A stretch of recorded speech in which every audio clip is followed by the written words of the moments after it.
रहेगा, जहाँ पर हम लोग इतिहास, भूगोल, संविधान, अर्थव्यवस्था, विज्ञान, यूपी स्पेशल, विविध उन सभी तथ्यों को पढ़ेंगे जो परीक्षा के लिए काफ़ी उपयोगी, काफ़ी अहम है। एक एक करके सवालों की तरफ बढ़ेंगे और आप लोग इसकी स्क्रीनशॉट करते चलिए। क्लास खत्म होने के बाद इसकी जो पीडीएफ है वो भी आपको टेलीग्राम के माध्यम से मिल जाएगी। जितने भी साथी मित्र इस वीडियो को देख रहे हैं वे सभी लोग फटाफट वीडियो को शेयर करिएगा और वीडियो के अंत तक बनी रहेगा हर सभी प्रश्न बैंक के साथ, क्योंकि ये सीरीज आप सभी को परीक्षा के दृष्टिकोण से अगर हम देखें तो काफ़ी इंपॉर्टेंट है और काफ़ी महत्वपूर्ण है सभी के लिए। मतलब अगर आप सिलेक्शन के लिए पढ़ रहे हैं ना तो ये वीडियो आपके लिए रामबाण की तरह होगा। तो चलिए फटाफट अंदाज में हम लोग इस सेशन में आगे बढ़ते हैं और आप लोग भी फटाफट अंदाज में प्रश्नों को दीजिएगा ताकि ये प्रश्न बैंक की सीरीज जो है वो जल्दी से समाप्त हो जाए। पहला सवाल आपके बोर्ड पर डिस्प्ले में दिख रहा है कि वाक्य एवं अभिव्यक्ति की स्वतंत्रता, वाक्य एवं अभिव्यक्ति की स्वतंत्रता के अंतर्गत निम्न में से कौन सा शामिल है? यह भारतीय संविधान के अनुच्छेद 19 के अंतर्गत आता है। जी हाँ, अनुच्छेद 19 के अंतर्गत ही आता है। तो आप लोग को शायद ये पता होगा। प्रेस की स्वतंत्रता, प्रदर्शन एवं विरोध का अधिकार, चुप रहने की स्वतंत्रता, हड़ताल का अधिकार। तो जितने भी साथी मित्र इस वीडियो को देख रहे हैं वे सभी साथी इस प्रश्न का जवाब जरूर देंगे, क्योंकि सीरीज परीक्षा के दृष्टिकोण से आप सभी के लिए काफी अहम है, काफी महत्वपूर्ण है। और हम ये चाहेंगे जितने भी साथी मित्र इस वीडियो को देख रहे हैं वे सभी साथी इस वीडियो को फटाफट कमेंट बॉक्स में जाएंगे और कमेंट करके जवाब देंगे। ये थोड़ा सा फास्ट पढ़ाएंगे, अभी हम वीडियो को शेयर थोड़ा सा कर रहे हैं, इसलिए हो सकता है आपको लग रहा है स्लो, लेकिन हम इस सेशन को आप तेजी से पढ़ाएंगे ताकि आपका जो टॉपिक है वो जल्दी से समाप्त हो जाए। तो यहाँ पर अगर हम बात करें तो वाक्य एवं अभिव्यक्ति की स्वतंत्रता की बात करें तो यहाँ पर इस प्रश्न का जो सबसे सही जवाब होगा, क्योंकि आपके मन में भी आएगा कि सर इसका सबसे सही जवाब क्या होगा अगर हम परीक्षा के दृष्टिकोण से पढ़ रहे हैं, यहाँ परीक्षा के दृष्टिकोण से अगर तैयारी कर रहे हैं तो इसका सबसे सही उत्तर क्या हो सकता है। तो चलिए एक एक करके हम इसके उत्तर की तरफ फोकस करेंगे और आप पे भी बात करेंगे। ध्यान रहे यहाँ पे प्रेस की स्वतंत्रता होगी, प्रदर्शन में विरोध का अधिकार होगा, चुप रहने की स्वतंत्रता होती है, मैंने अगर हम नहीं बोलते हैं तो ये भी हमारे वाक्य अभिव्यक्ति की स्वतंत्रता के अंतर्गत आता है। ये भी हमारा मूल अधिकार, फंडामेंटल राइट। अगर हम इस प्रश्न की उत्तर की बात करें तो यहाँ पर इस प्रश्न का उत्तर होगा 1, 2 और 3। मतलब यहाँ पर इस प्रश्न का उत्तर सही होगा आपका डी। अगर आपने भी इस प्रश्न का उत्तर डी बताया है, आपने इस प्रश्न का उत्तर डी बताया, जिसका जवाब पूरी तरह से सही है। हम बढ़ रहे फिर से नए सवाल की तरफ, नए प्रश्न की तरफ। अगला है आपके सामने, संविधान के किस अनुच्छेद में यह वर्णित है कि राज्य न्यायपालिका से कार्यपालिका को पृथक्करण है? ये बहुत इंपॉर्टेंट, क्योंकि आप लोगों ने अगर 11वीं विद्रोह के नोट्स पढ़े होंगे तो नोट्स में इसका पूरा जिक्र किया गया और नोट्स के आधार पर ये सारे तथ्य आप सभी के लिए तैयार किए गए। और उम्मीद करते जितने भी साथी मित्र इस वीडियो को देख रहे हैं उन सभी के लिए ये काफी अहम और काफी महत्वपूर्ण भी है। तो फटाफट अंदाज में जवाब दीजिएगा, क्योंकि देखिए अनुच्छेद 42 भी आपके लिए इंपॉर्टेंट है, ये मैंने पढ़ाया है, नोट्स में भी है। अनुच्छेद 45 भी आपके सिलेबस में और नोट्स में है। अनुच्छेद 50 भी है। ये भाग 4 में सारे अनुच्छेद जो हम लोग सामने देख रहे हैं ये भाग 4 के अंतर्गत आते हैं। अनुच्छेद 51 भी यहाँ पर दिया गया है। तो यहाँ पर अगर प्रश्न की हम बात करें तो यहाँ पर इस प्रश्न का उत्तर होगा अनुच्छेद 50। अगर आपने इस प्रश्न का उत्तर सी बताए हैं तो आपका जवाब सही है। अनुच्छेद 50 में बहुत ही इंपॉर्टेंट है, यह वर्णित है राज्य की न्यायपालिका को कार्यपालिका से पृथक्करण करेगा। एक इंपॉर्टेंट सवाल मेरा आपसे है, जो भी लोग इस वीडियो को देख रहे हैं, कह रहा है कि अनुच्छेद 51 क्या है, किस लिए है? तो जितने भी साथी इस वीडियो को देख रहे हैं वे कमेंट बॉक्स में जाएंगे, कमेंट करके मुझे भी बताएंगे अनुच्छेद 51 क्या और किस लिए है।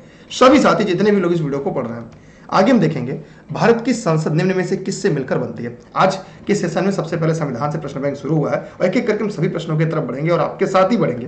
तो बताइए भारत की संसद में निम्न में से किससे मिलकर बनती है? लोकसभा, राज्यसभा, राष्ट्रपति, उपराष्ट्रपति। ये भी लड़ी में दुर्गे नोट्स में अगर आप लोगों ने नोट्स पूरा पढ़ा होगा तो आप ऐसे प्रश्नों के जवाब पूरी आसानी के साथ आप दे पाएंगे। तो भारत की संसद की बात करें किससे मिलकर बनती है तो यहाँ पर इस प्रश्न का उत्तर क्या होगा? लोकसभा, राज्यसभा और राष्ट्रपति से मिलकर बनती। मैंने संसद के 3 सदन है, राष्ट्रपति 3 अंग है, 2 सदन है। 3 अंग में राष्ट्रपति, लोकसभा और राज्यसभा, सदन 2 है, लोकसभा और राज्यसभा, माने निम्न और उच्च सदन। यहाँ पे इस प्रश्न का उत्तर होगा, यहाँ पे उपराष्ट्रपति संसद का सदस्य या संसद में मिलकर नहीं बना। तो यहाँ पर इस प्रश्न का सही जवाब होगा 1, 2 और 3। अगर आपने इस सवाल का उत्तर सी दिया है तो आपके जवाब पूरी तरह से सही और स्पष्ट है। हम इसी के साथ नए प्रश्न की तरफ बढ़ रहे हैं। आप लोग एक बार फटाफट कमेंट करके बताएं मेरी आवाज़ साफ आ रही, वीडियो साफ चल रहा है कि नहीं, क्योंकि वीडियो फेसबुक और यूट्यूब पर आप लोग एक साथ इसे लाइव देख पा रहे हैं। और उम्मीद करते हैं कि देखने के साथ साथ आपको सभी सवालों के जवाब भी क्रमवार रूप से मिल रहे होंगे।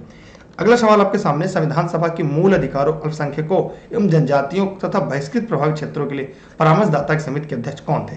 ये अभी इलानी विद दुर्गेश के नोट्स में है, इंपॉर्टेंट है, क्योंकि ये सेशन ही पूरी तरह से इंपॉर्टेंट है, मैंने आपको पहले ही बताया है। तो सभी लोग फटाफट कमेंट करके बताइएगा जितने भी लोग हमारे साथ इस सेशन में बने हैं, जितने भी लोग इस सेशन को देख रहे हैं, क्योंकि अभी की बार सिलेक्शन लेना है, नौकरी करनी है और अपने परिवार का भी सपना भी पूरा करना है आप सभी को। और उम्मीद करते हैं सपने को साकार करने के लिए आप लोग भी अपना बेस्ट और अपना बेहतर जरूर देंगे। तो बताइए फटाफट कमेंट करके जितने भी लोग इस वीडियो को देख रहे हैं कि सीरीज आपके लिए बहुत अहम है, क्योंकि मैंने आपसे पहले ही बताया कि ये सीरीज परीक्षा वाले हैं और परीक्षा के लिए अगर आप तैयारी कर रहे हैं तो भैया इस सारे प्रश्नों के जवाब फटाफट अंदाज में आप लोग को देने हैं। चलिए, यहाँ पर अगर हम बात करें प्रश्न नंबर 4 का एकदम सही जवाब होगा जवाहरलाल नेहरू, जेपी कृपलानी, सरदार पटेल और राजेंद्र प्रसाद। तो सरदार पटेल जी, मतलब इस प्रश्न का जो सही उत्तर होगा वह आपका सी। अगर आपने इस सवाल का उत्तर सी बताए हैं तो आपके जवाब पूरी तरह से सही थे। सी वाला जवाब यहाँ पे सही है। हम इसी के साथ आगे बढ़ते अगले प्रश्न की तरफ जो आपके सामने है। कौन सा कथन प्रस्तावना के संदर्भ में सही है? प्रस्तावना को उद्देशिका भी कहा जाता है, ये परीक्षा के लिए उपयोगी है, प्रस्तावना संविधान का एक भाग है, प्रस्तावना को संशोधित नहीं किया जा सकता है। तो सभी लोग जवाब देंगे जितने भी लोग इस वीडियो को देख रहे हैं। तो प्रस्तावना संविधान का भाग है, सही बात है। प्रस्तावना को संशोधित नहीं किया जा सकता, ये गलत है। इसलिए अनुच्छेद 368 के तहत संशोधित किया जा सकता है। मतलब इस प्रश्न का उत्तर क्या होगा आपका ए। अगर आपने भी इस प्रश्न का उत्तर ए बताए हैं तो आपके जवाब पूरी तरह से सही और स्पष्ट है। हम इसी के साथ बढ़ते हैं और आगे अगले। देश के शासन में मूलभूत और विधि बनाने में इन तत्वों को लागू करना राज्य का कर्तव्य होगा। किसका? राज्य का कर्तव्य होगा। यह निम्न में से किसके संबंध में कहा गया है? मूल अधिकार, राज्य के नीतिशक तत्व, मूल कर्तव्य। सभी लोग जवाब देंगे जितने भी साथी मित्र इस वीडियो को देख रहे हैं। हम चाहेंगे गलत या सही सभी के जवाब आने चाहिए, चाहे इस वीडियो को फेसबुक पे देख रहे हैं, चाहे इस वीडियो को यूट्यूब पर देख रहे हैं, कहीं भी देख रहे हैं, आप सभी का जवाब जरूर आना चाहिए। यूनिक प्रश्न है, बार बार परीक्षा में पूछे जाने वाले सवाल है ये। जी हाँ, अगर हम बात करें तो ये भारतीय संविधान के भाग 4 में वर्णित है। अनुच्छेद की बात करें तो अनुच्छेद 36 से लेकर 51 तक है। तो ये राज्य के नीति निदेशक तत्व, मतलब इस सवाल का उत्तर क्या होगा आपका बी। अगर आपने भी इस प्रश्न का उत्तर बी बताए हैं तो आपके जवाब पूरी तरह से सही है। हम आगे बढ़ रहे हैं इस प्रश्न की तरफ जो आपके सामने आ रहे हैं। लोकसभा को उसके कार्यकाल की समाप्ति के पूर्व भंग किया जा सकता है। सभी लोग जवाब देंगे जितने भी साथी देख रहे हैं, क्योंकि मैंने ये पढ़ाया है ई-लर्निंग विद दुर्गेश पे, क्योंकि मेरी निःशुल्क क्लासेस आप सभी के लिए देशित में राष्ट्रित में आती है। तो इसको पूरा मैंने पढ़ाया और इसलिए मैं चाहता हूँ इसके भी जवाब आप लोग सभी लोग दीजिएगा, चाहे वीडियो को फेसबुक पर देख रहे हैं, यूट्यूब पर देख रहे हैं, ई-लर्निंग विद दुर्गेश ऐप पर देख रहे हैं, कहीं भी देख रहे हैं, इस प्रश्न के जवाब आपको सभी को देना है। बताइए, तो राष्ट्रपति की इच्छा अनुसार है, अध्यक्ष द्वारा नहीं, मंत्रिपरिषद की सलाह पर राष्ट्रपति द्वारा। मंत्रिपरिषद का जो प्रमुख होता है वह प्रधानमंत्री होता है। मतलब इस कह सकते हैं कि इस प्रश्न का जो सबसे सही उत्तर हमें और आपके सामने नजर आ रहा है वो इस प्रश्न का उत्तर सी होगा। ये नोट्स में है, मैं आपको पहले पढ़ाते समय इस बात का मैंने जिक्र भी किया था, मैंने बताया था ऐसे सवाल आपकी परीक्षाओं में सीधे सीधे पूछे जाते हैं। अगला है, संयुक्त राष्ट्र के किस मुख्य अंग की सदस्य संख्या संयुक्त चार्टर संशोधन करके 2 बार बढ़ाई गई? तो सभी लोग इस प्रश्न का जवाब देंगे जितने भी साथी मित्र इस वीडियो को देख रहे हैं, जितने भी साथी मित्र इस वीडियो को हमारे साथ पढ़ रहे हैं। तो जवाब सभी के आने चाहिए। हो सकता है कोई गलत जवाब देगा, हो सकता है कोई सही जवाब देगा, लेकिन हम ये चाहते हैं कि जवाब सभी लोग दें, गलत या सही। बताइए फटाफट कमेंट करके। प्रश्न नंबर 8 का जवाब सभी को देना है। जी हाँ, अंतरराष्ट्रीय न्यायालय, सुरक्षा परिषद, न्यायिकता परिषद, आर्थिक एवं सामाजिक परिषद। मतलब इस सवाल का उत्तर है आपका डी। हम इसी के साथ बढ़ते हैं फिर से नए प्रश्न की तरफ, नए सवाल की तरफ। अगला है, किस संविधान संशोधन अधिनियम द्वारा यह प्रावधान किया गया कि राष्ट्रपति राष्ट्रीय आपातकाल की उद्घोषणा केवल मंत्रिमंडल की लिखित सिफारिश प्राप्त होने पर ही कर सकता है? बताइए फटाफट कमेंट करके, ये कब कहा गया? 42वें संविधान संशोधन, 44वें संविधान संशोधन, 76वें संविधान संशोधन, 78वें संविधान संशोधन। तो यहाँ पे मैंने पढ़ाया हुआ था, ये जब भारत में आपातकाल खत्म होता है, जब देश में पहली बार जनता दल की सरकार बनती है, उस समय यह प्रावधान किया गया। तो जनता दल की सरकार जब बनी वो 1978 में बनी थी। कब बनी थी? 1978 में। और 1978 में जो संविधान संशोधन हुआ था वो 44वां हुआ था। इसलिए इस प्रश्न का जो सही उत्तर होगा वो होगा आपका बी। अगर आपने इस प्रश्न का उत्तर बी बताया, आप सबने इस प्रश्न का उत्तर बी बताया, तो सबके जवाब सही और राइट है। अगला है आपके सामने, देखिए अभी तक संविधान के सवाल थे, क्योंकि मैंने बताया संविधान, इतिहास, भूगोल, अर्थशास्त्र, विज्ञान सभी आपके सिलेबस में जो सभी प्रश्न आपके जीएसजी के आते हैं। इमाइलेज एंजाइम का स्राव किसके द्वारा होता है? अग्नाशय, जठर रस, अमाशय। 10 का जवाब सभी लोग दीजिएगा। इमाइलेज एंजाइम का स्राव किसके द्वारा होता है? एक बार जरा बताइए, मेरी आवाज आ रही है आप लोग को? कोई ऐसी दिक्कत नहीं तो मैं पढ़ा रहा हूं, आपको आवाज ना सुनाई दे रही हो? बताइए सभी लोग फटाफट कमेंट करके। तो यहाँ पर आप लोगों ने एकदम सही बताया है, अग्नाशय। ये इंपॉर्टेंट प्रश्न है जो आपकी परीक्षा में ही पूछे जाते हैं, इसलिए इस प्रश्न का उत्तर क्या होगा? ए। अगला है, वृक्क के बाहरी तथा भीतरी भाग को क्रमशः क्या कहते हैं? कॉर्टेक्स एवं मेडुला, मेडुला एवं कॉर्टेक्स, नेफ्रॉन एवं कॉर्टेक्स, उपयुक्त में से कोई नहीं। प्रश्न नंबर 11 के जवाब सभी को देना है, जितने भी लोग इस वीडियो को देख रहे हैं। जी हाँ, यहाँ पर होगा कॉर्टेक्स एवं मेडुला, मतलब इस सवाल का सही उत्तर क्या होगा? ए होगा। अगला है आपके सामने, कह रहा है कि नमस्ते सभी को, रक्त शर्करा को नियंत्रित करने के लिए इंसुलिन का श्रावण किस ग्रंथ में से होता है? सभी साथी जवाब देंगे। सभी को नमस्ते, जय हिंद। अरे इतना दिन बाद प्रेजेंट हो रहे हैं सर आप। रक्त शर्करा को नियंत्रित करने के लिए इंसुलिन का श्रावण किस ग्रंथ से होता है? प्रश्न नंबर 12 का जवाब सभी साथी दीजिएगा, जितने भी लोग इस वीडियो को देख रहे हैं। आप लोग भी, आपको नमस्ते, सभी को नमस्ते। अग्नाशय से। इस प्रश्न का उत्तर क्या होगा आपका? सी, अग्नाशय।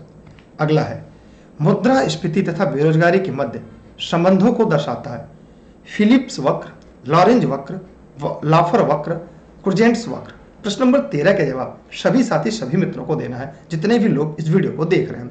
जी हाँ, इस प्रश्न का उत्तर होगा फिलिप्स वक्र, मतलब सवाल का सही जवाब होगा ए।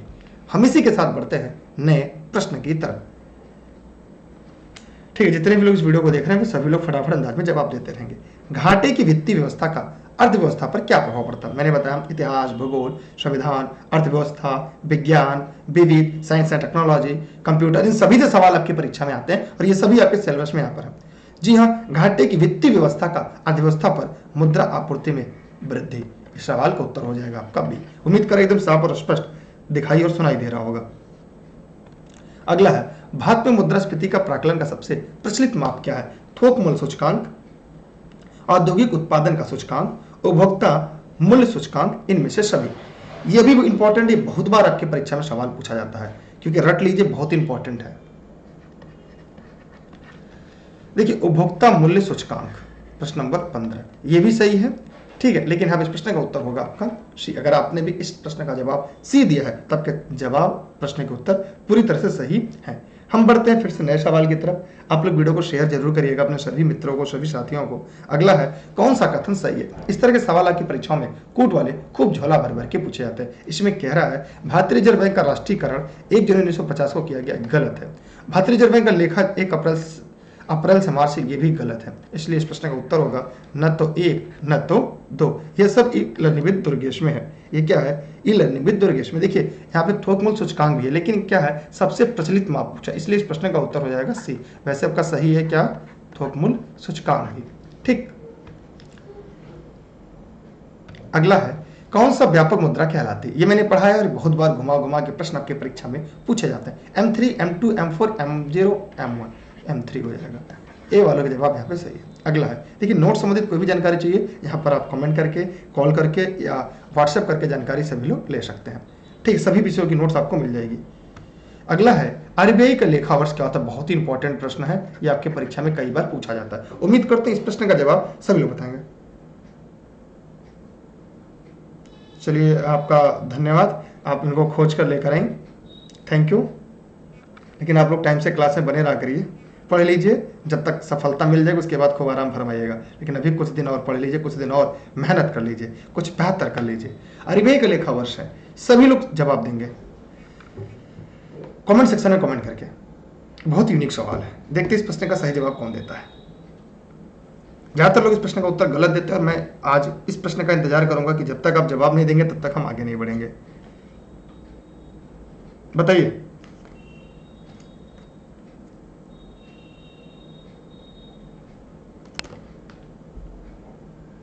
बताइए, चलो फटाफट कमेंट करके।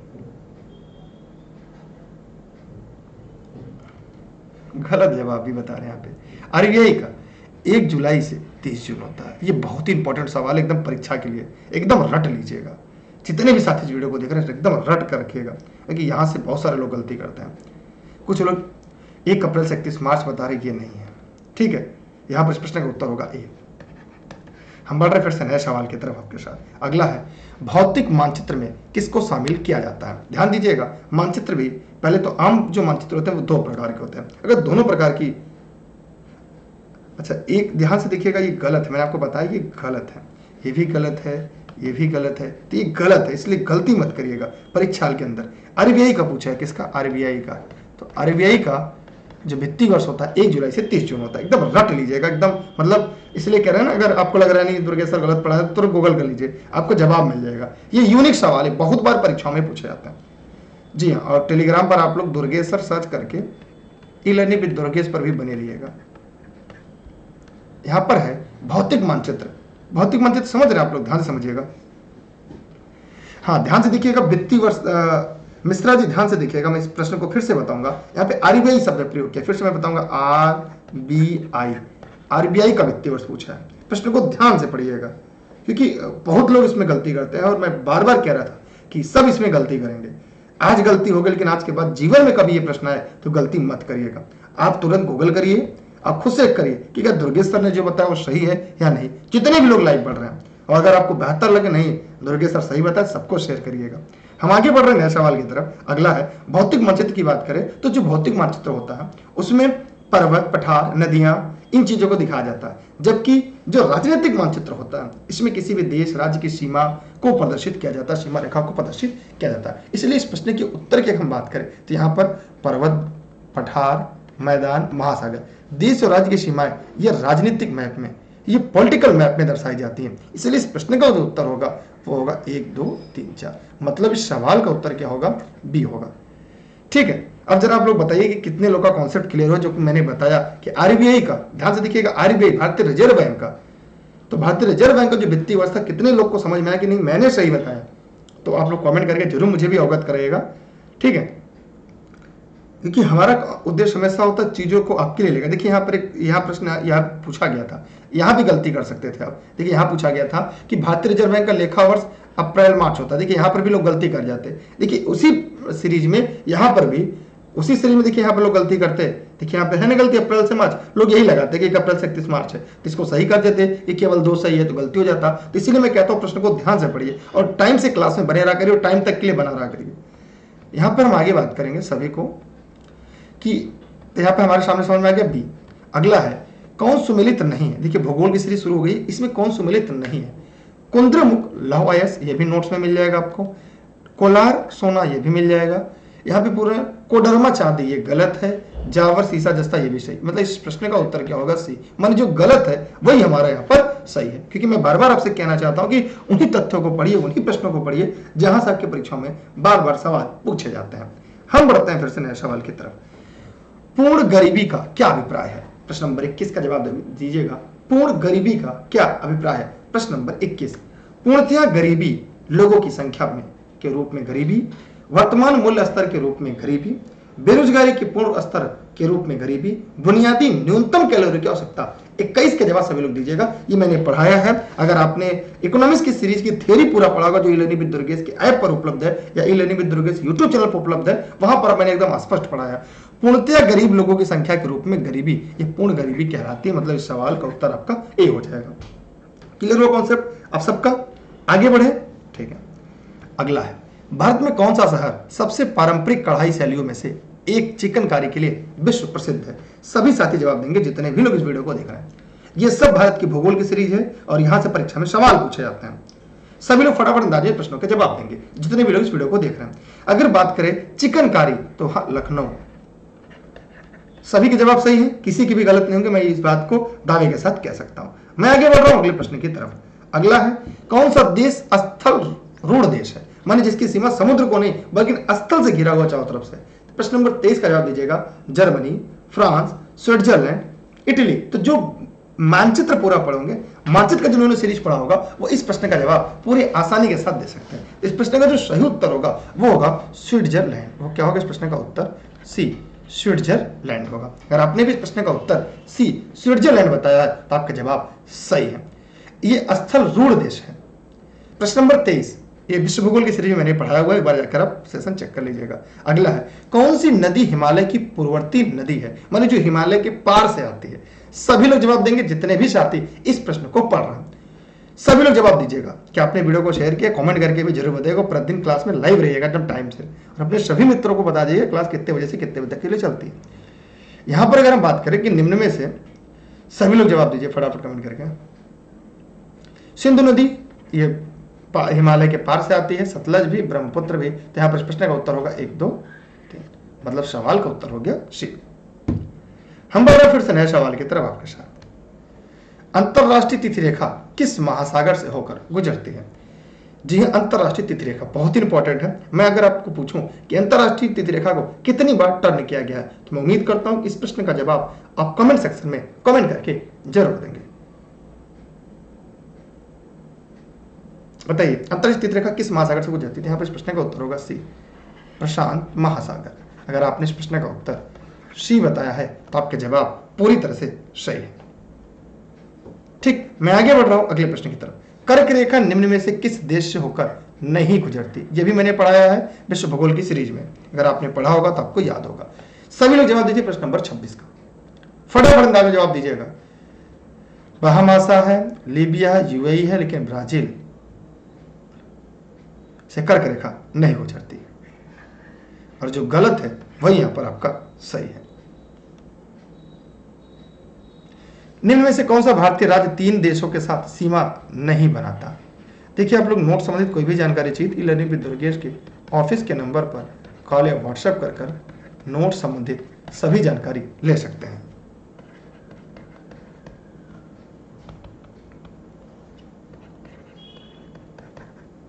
जितने भी लोग वीडियो को देख रहे हैं, तो प्रश्न नंबर 27 के जवाब सभी साथी देंगे। देखिए, अरुणाचल प्रदेश, सिक्किम, पश्चिम बंगाल, लेकिन यहां पे कह रहा है राज्य 3 देशों के साथ सीमा नहीं बनाता, तो यहां पर होगा मिजोरम। मिजोरम किस देश का सीमा बनाता है? कमेंट करके बताइएगा।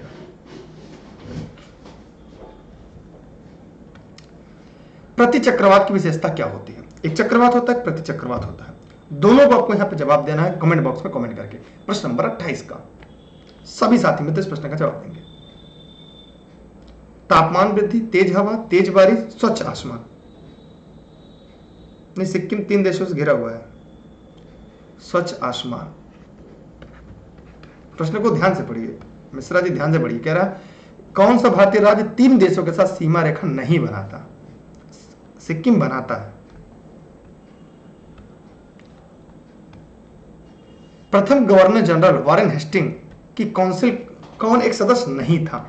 यह भी नोट्स में आपको मिल जाएगा पूरा कंप्लीटली, अगर आप नोट्स पूरा पढ़े होंगे।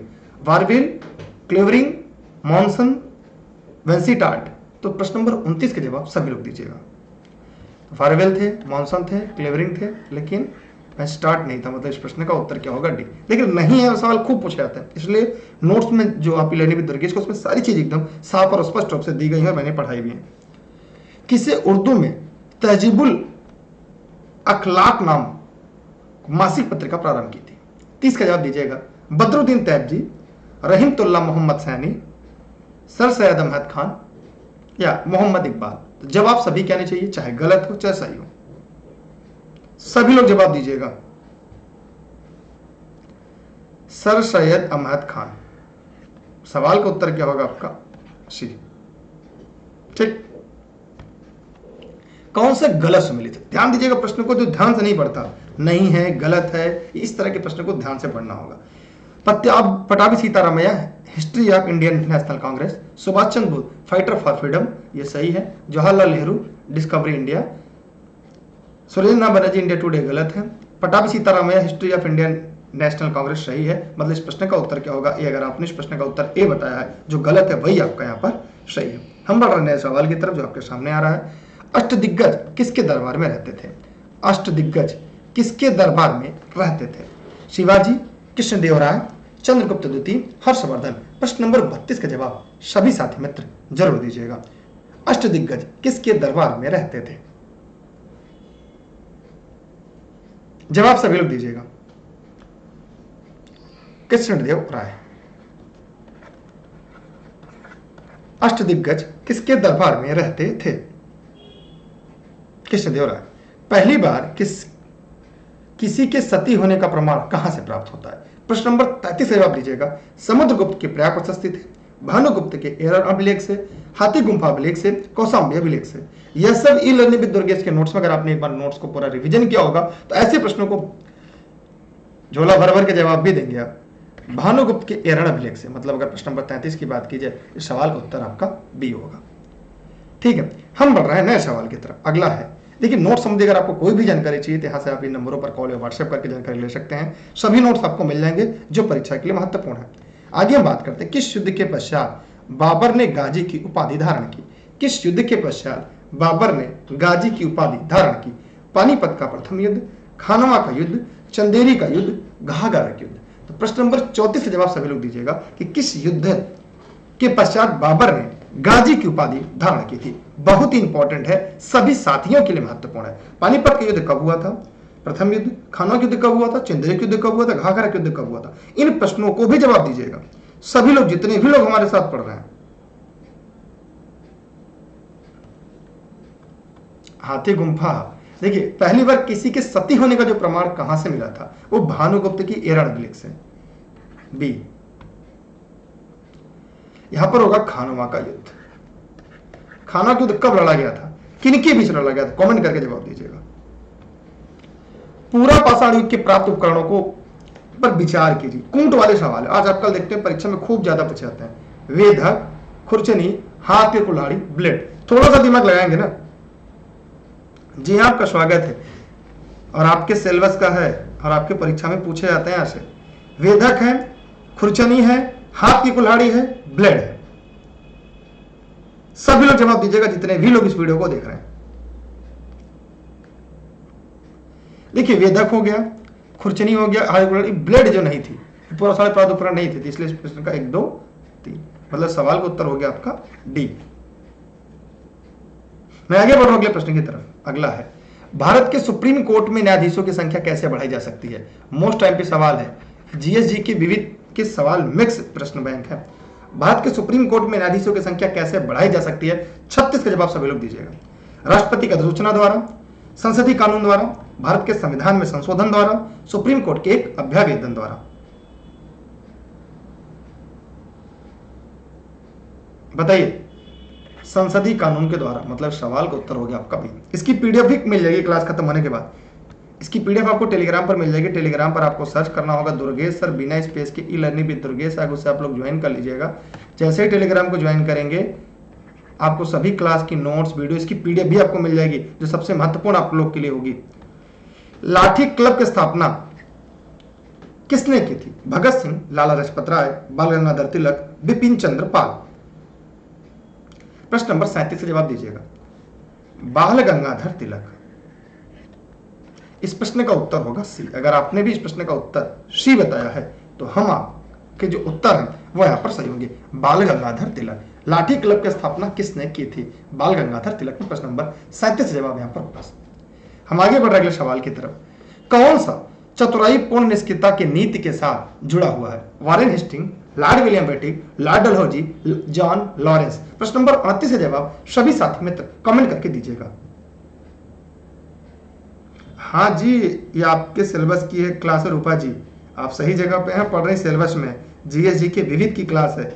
ये मॉडल पेपर की सीरीज है जहाँ पे इतिहास, भूगोल, संविधान, उत्तर प्रदेश स्पेशल, सामान्य विज्ञान, कंप्यूटर साइंस एंड टेक्नोलॉजी पूरी सीरीज पढ़ रहे हैं। 38 का जवाब दीजिएगा। John Lawrence. कितने लोग का प्रश्न गलत हो गया? चतुराई पूर्ण निष्क्रियता की नीति के साथ जुड़ा हुआ है जॉन लॉरेंस। 38 में कुछ लोगों ने गलती कर दिया, कुछ लोगों ने यहां पे गलती कर दिया। किस सिख गुरु को अकाल तख्त की स्थापना की थी? जहां आपको डाउट लगे स्क्रीनशॉट कर लीजिएगा, आपके काम आने वाले प्रश्न बैंक है। अकाल तख्त की स्थापना किसने की थी? बताइए। गुरु गोविंद सिंह, गुरु तेग बहादुर सिंह, गुरु अर्जुन देव, गुरु हरगोबिंद सिंह। 39 जवाब दीजिएगा। गुरु हरगोबिंद, मतलब सवाल का उत्तर हो गया आपका डी। अगला है जलियांवाला बाग हत्याकांड। जलियांवाला बाग हत्याकांड के विरोध में वायसराय की कार्यकारिणी परिषद की सदस्यता से किसने इस्तीफा दे दिया था? ये बहुत ही यूनिक सवाल है, बहुत बार आपकी परीक्षा में पूछा जाता है। आपने देखा होगा जो मॉडल पेपर सीरीज हम लाते हैं यहीं से परीक्षा में सवाल पूछे जाते हैं। इस क्लास की टाइमिंग आप लोग को पता है ना, प्रतिदिन एकदम टाइम तक के लिए लाइव रहा करिए। प्रश्न नंबर 40 के जवाब सभी लोग दीजिएगा। शंकरन नायर, रविन्द्रनाथ टैगोर, जवाहरलाल बनाज, सत्येंद्र प्रसाद। तो यहां पर होगा शंकरन नायर। ठीक है, इस प्रश्न का उत्तर होगा आपका सी। हम आगे बढ़ते हैं अगले प्रश्न की तरफ। प्रथम दिल्ली दरबार का आयोजन किस गवर्नर जनरल के काल में हुआ था? देखिए, आप लोग ऑनलाइन क्लास नोट संबंध में कोई भी जानकारी चाहिए ई लर्निंग विद दुर्गेश के ऑफिस के नंबर पर कॉल या व्हाट्सएप करके सभी जानकारी आप लोग भी ले सकते हैं। सभी क्लासेज आपके जनपद जौनपुर से लाइव चलती हैं। ठीक है, यहाँ पर आपको सभी जानकारी मिल जाएगी। प्रथम दिल्ली दरबार का आयोजन किस गवर्नर जनरल काल में हुआ था? Lord Lytton, lord Curzon, lord Hardinge द्वितीय, लॉर्ड रिपन। अगर आपने सीरीज को पढ़ा होगा इस पूरे, तो आपको एक बात क्लियर हो गया होगा कि वही प्रश्न हम आप पढ़ रहे हैं जो आपकी परीक्षा में सबसे ज्यादा बार पूछे जाते हैं। तो यहाँ पे इस प्रश्न का उत्तर होगा लॉर्ड लिटन, मतलब इस सवाल का उत्तर होगा ए। अगर आपने इस प्रश्न का उत्तर ए बताया है तो आपका जवाब पूरी तरह से सही है। हम इसी के साथ बढ़ रहे हैं नए सवाल, नए प्रश्न की तरफ। अगला है शक्ति का वियमी सूत्र है। तो सभी लोग बताइए, जितने भी लोग इस वीडियो को देख रहे हैं, मैं आपका ज्यादा समय नहीं लूंगा। यहां पर किस रंग के प्रकाश का पौधा द्वारा तीव्र अवशोषण होता है? बैगनी नारंगी, पीला बैगनी, नीला लाल, लाल एवं बैगनी। 43 का जवाब सभी साथी दीजिएगा, थोड़ा फटाफट अंदाज में दीजिएगा। नीला एवं लाल, मतलब इस प्रश्न का सही उत्तर होगा आपका सी। अगर आपने इस प्रश्न का उत्तर सी दिया है तो आपका जवाब सही है। अगला, गन मेटल किसका मिश्र धातु? गन मेटल जो है किसका मिश्र धातु है? सभी लोग बताइएगा, फटाफट अंदाज में जवाब दीजिएगा। कल एकदम टाइम से क्लास पर रहेगा, हम थोड़ा तेज पढ़ा दे रहे हैं। किस उत्प्रेरक की उपस्थिति में खाद्य वनस्पति तेल वसा में परिवर्तित किए जाते हैं? Hydrogen, nickel, oxygen, magnesium. प्रश्न नंबर 45 जवाब सभी लोग दीजिएगा, निकेल। हम आगे बढ़ रहे हैं अगले प्रश्न की तरफ। यहाँ पे देखिए नोट संबंधी सभी जानकारी दी है, आप चाहे तो घर बैठे इसे प्राप्त कर सकते हैं। जनपद जौनपुर से है, मेरे द्वारा सभी क्लासें निःशुल्क चलती हैं आपके लिए। नेत्रदान में कौन सा भाग दान किया? बहुत ही इंपॉर्टेंट सवाल, एकदम रट लीजिएगा, इसकी स्क्रीनशॉट रख लीजिएगा। ये मतलब यूनिक प्रश्न बैंक की सीरीज, मतलब हम जो पढ़ाते हैं वो सीधा परीक्षा में पूछा जाता है। नेत्रदान में कौन सा भाग दान दिया जाता है? रेटिना, पुतली, कार्निया, सभी बताइए।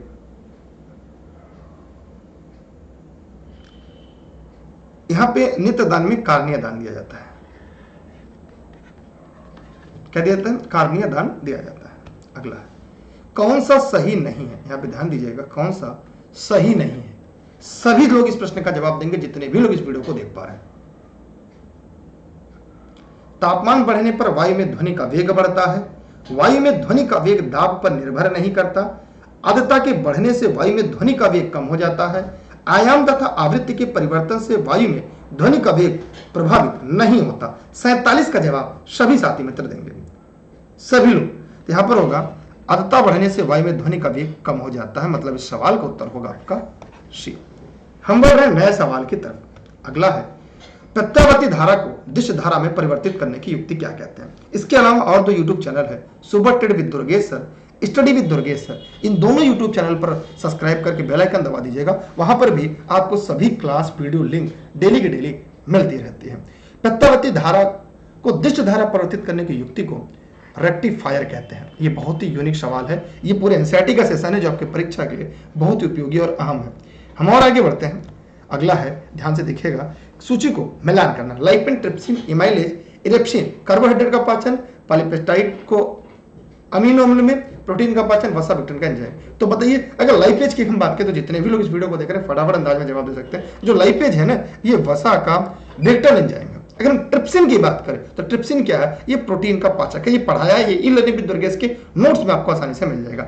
इमाइलेज जो है ये कार्बोहाइड्रेट का पाचन है, ये क्या है? ये कार्बोहाइड्रेट का पाचन है। और इरेप्सिन जो है ये है पॉलीपेप्टाइड की अमीनो अम्ल है। तो यहां पर अगर हम बात करें तो जो लाइपेज है ये वसा का विघटन है, मतलब इसकी हम बात करें तो ये होगा आपका ए।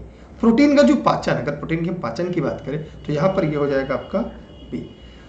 पॉलीपेप्टाइड के अमीनो अम्ल की जो ये है आपका डी, और ये है आपका सी। तो मिलान करना आपको आसान है, बताइए कमेंट करके इसमें सबसे सही मिलान क्या है?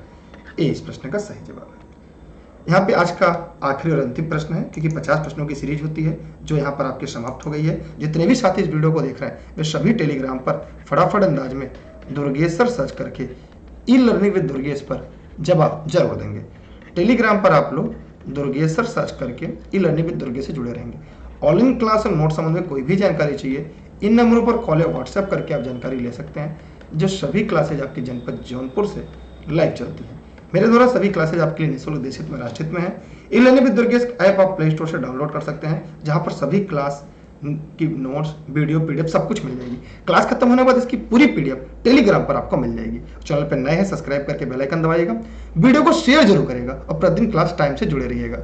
कवियों का कवि किसे कहा जाता है? प्रभाकर वाचवे, शमशेर बहादुर सिंह, लक्ष्मीकांत वर्मा, सर्वेश्वर दयाल सक्सेना। प्रश्न नंबर 50 का जवाब जरूर दीजिएगा। जितने भी साथी इस वीडियो को देख रहे हैं फटाफट अंदाज में दीजिएगा। जी हाँ, शमशेर बहादुर सिंह, मतलब इस प्रश्न का उत्तर होगा आपका बी, शमशेर बहादुर सिंह। तो जितने भी लोग इस वीडियो को देख रहे हैं वे सभी फटाफट कमेंट बॉक्स में जाएंगे और इस प्रश्न का जवाब देंगे। अगर जितने भी लोग इस वीडियो को चैनल पर नए हैं सब्सक्राइब करके बेल आइकन दबाइए। दो और यूट्यूब चैनल है super TET with Durgesh sir, study with Durgesh sir, उस चैनल को सब्सक्राइब करके बेल आइकन दबाइएगा। वीडियो को फेसबुक पेज पे देख रहे हैं तो फॉलो करिएगा, वीडियो को शेयर जरूर करिएगा। पेज को फॉलो करने के बाद वीडियो को शेयर करिएगा। कोई व्यक्तिगत सवाल लर्निंग विद दुर्गेश इंस्टाग्राम पे सवाल पूछ सकते हैं। और आप सभी का बहुत बहुत धन्यवाद। क्लास कैसी लगी कमेंट करके जवाब दीजिएगा, राय दीजिएगा कि आपके लिए और कौन सी क्लास किस तरह से चलाई जाए। और फिर भी कोई प्रश्न अगर बचा हो तो कमेंट बॉक्स में कमेंट करते रहिएगा। वीडियो को खूब शेयर करिएगा क्योंकि अभी की बार एक सेट हमारा सपना पूरा करना, अपने परिवार का खुद का सपना पूरा करना। आप सभी का थैंक यू। कोई प्रश्न कोई सवाल हो तो पूछ सकते हैं। और आज इस सेशन यहाँ पे समाप्त करते हैं। कल मिलते हैं इसी समय इसी चैनल पर। तब तक के लिए बहुत बहुत धन्यवाद सभी का। जय हिंद, जय Bharat, bye bye, thank you.